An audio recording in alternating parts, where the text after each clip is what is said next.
Hello বন্ধুরা, আবার একটি নতুন ভিডিও নিয়ে চলে এলাম, দীঘার সমুদ্রের ভিডিও। তো বন্ধুরা দেখতে থাকুন ভিডিওটা, আশা করি ভালো লাগবে।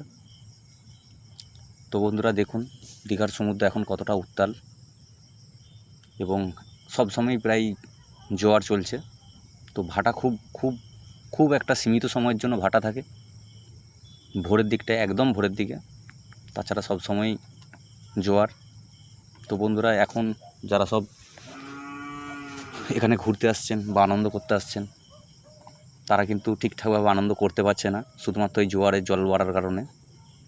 এখানে পুলিশ আছে, পুলিশের মানা আছে, জলে নামা মানা, জলে নামতে দিচ্ছে না, কারণ রেড জোন এলাকা এটা ঘোষণা করেছে এবং লাল পতাকা ঝুলিয়ে দিয়েছে এবং পুলিশে পাহারা দিচ্ছে কেউ যাতে না নামতে পারে। তো এটা জনসাধারণের ভালোর জন্যই হয়তো প্রশাসন করছে। তো যারা দূর দূরান্ত থেকে ওখানে ঘুরতে যাচ্ছে তাদের খুব একটা ভালো হয়নি, কারণ ভালো লাগবে না, কারণ তারা যেই জিনিসটার জন্য যাচ্ছে সেটাই তো পাচ্ছে না।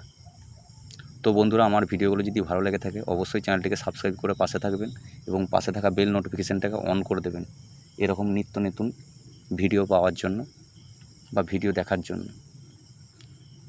তো আমি কতটা আপনাদের সামনে তুলে ধরতে পারলাম এটা বলতে পারবো না, তো চেষ্টা করছি পুরো জিনিসটাকে পরিষ্কারভাবে তুলে ধরার।